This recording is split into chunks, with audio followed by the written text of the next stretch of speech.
কেমন আছো বন্ধুরা? আমি গৌরব চ্যাটার্জি, আমি একজন সাইকোলজিস্ট। আজকে আলোচনা করব যে আমাদের চিন্তাধারাই আমাদের জীবন। মানে আমরা আমাদের চিন্তা প্যাটার্ন দিয়েই আমাদের জীবন তৈরি করি। কিভাবে? না এটা সবাই জানে যে আমরা চিন্তা ছাড়া কোনো কাজ করি না। আর ২ ভাবে আমাদের চিন্তা হয়। একটা অবচেতন মনের এ চিন্তা, একটা হলো কনসিয়াস মাইন্ড, চেতন মন। তো সাধারণ যে আমরা কনসিয়াস মাইন্ড ইউজ করি সেটা তো আমরা বুঝতেই পারি।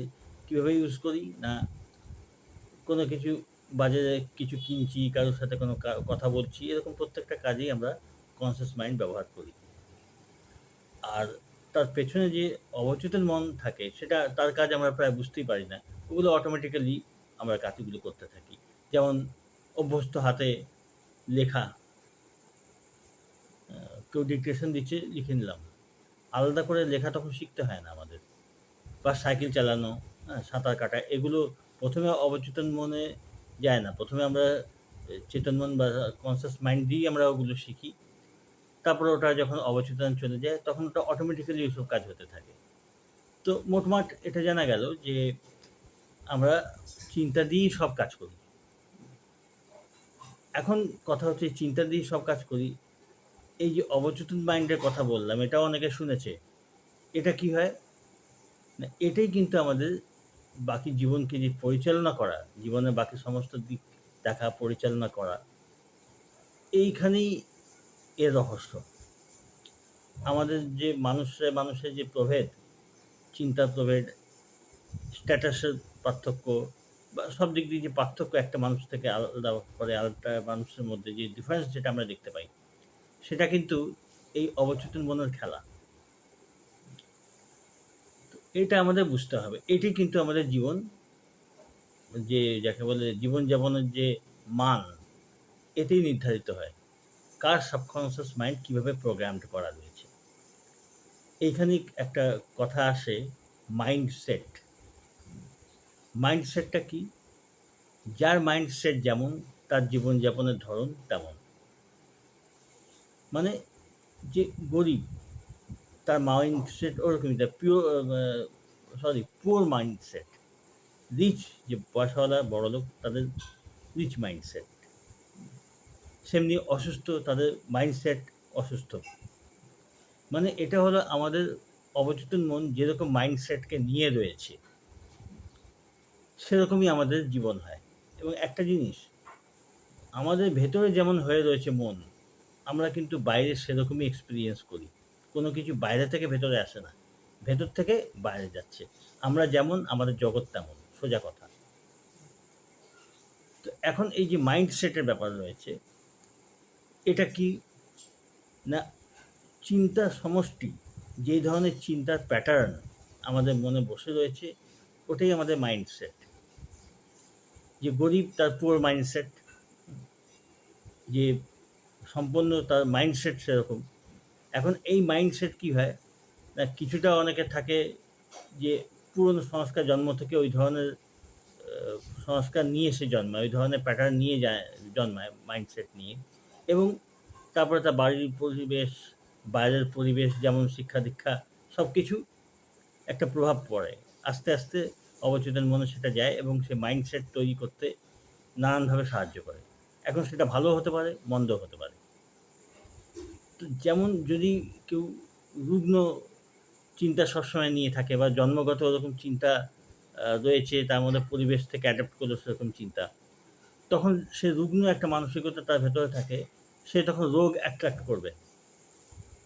সম্পন্ন মানসিকতা যার, সে সম্পন্নটা অ্যাট্রাক্ট করবে। এইটা হলো ফ্যাক্ট। তবে এর মধ্যে আসার কথা কি? না এই মাইন্ডসেট পরিবর্তন করা যায়। এটাই হলো আসার কথা। এই মাইন্ডসেট পরিবর্তন করা যায়। না হলে কিন্তু মানুষের জীবন খুবই দুঃখের হতো। কিভাবে করা যায়? না যেই প্রক্রিয়াতে অবচেতন মন একটা বেস পায়, অবচেতন মন একটা সাপোর্ট পায়, সেই চিন্তাধারা যদি দেওয়া হয়, অবচেতন মনে সেইসব জিনিসগুলো ফিড করা হয়, তাহলে পুরনো মাইন্ডসেট যদি আমাদের ভালো না লাগে বা তার রেজাল্ট আমাদের ভালো না লাগে, তখন আমাদের মাইন্ডসেট চিন্তার পরিবর্তন করে সেই মাইন্ডসেটে আমরা পরিবর্তন আনতে পারি। এটাই হলো কথা। আচ্ছা, এখন হচ্ছে যে এই মাইন্ডসেট চেঞ্জ করে কীভাবে করা যায়? যার জন্যে বলা হয় যে, যে জিনিসটা চাইছে, মাইন্ডসেটের পরিবর্তনের কথা বলছি। সহজভাবে এটি বোঝা যায় যে, যেই জিনিসটা আমরা পেতে চাইছি, যেই অবস্থায় নিজেকে দেখতে চাইছি, সেরকম একটা কল্পনা চিত্র তৈরি করতে বা ভিজুয়ালাইজেশন। ভিজুয়ালাইজ করতে হবে নিজে আমি এই অবস্থায় রয়েছি। সে যদি সম্পূর্ণতা চায় তাহলে সে সম্পূর্ণতার চিন্তা করুক যে সম্পূর্ণ অবস্থায় আমি নিজেকে এরকম দেখতে চাই। যে রুগ্ন অবস্থায় রয়েছে সে নিজেকে সুস্থ অবস্থায় চিন্তা করবে। যে আমি আর সঙ্গে সঙ্গে চিন্তা করলেই যে হয় তা নয়, এগুলো সময় নেয়।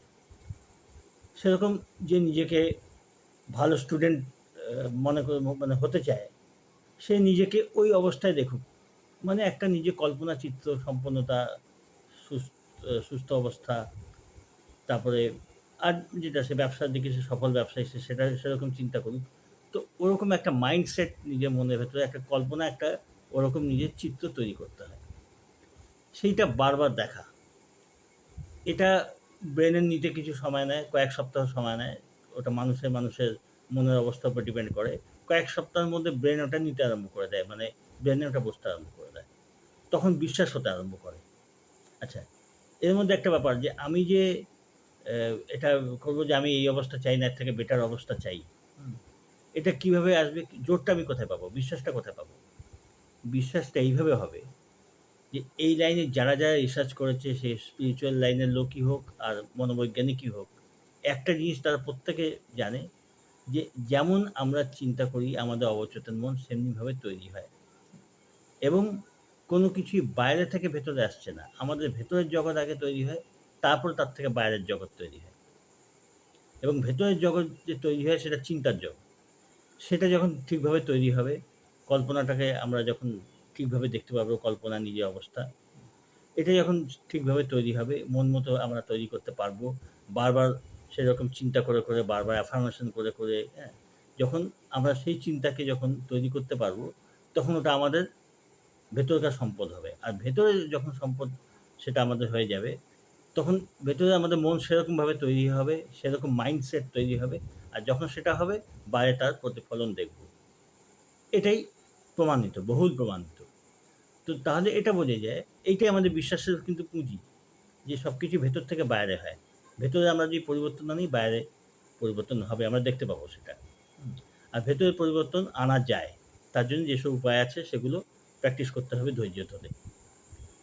তাহলে এই প্র্যাকটিসগুলো সবাই ছোটভাবে অল্প যেটুকু নিজের কুলে সাধ্যের মধ্যে সেটুকু ভাবে পরীক্ষা করে দেখতে হয়। এগুলো পরীক্ষা করে দেখবা জিনিস।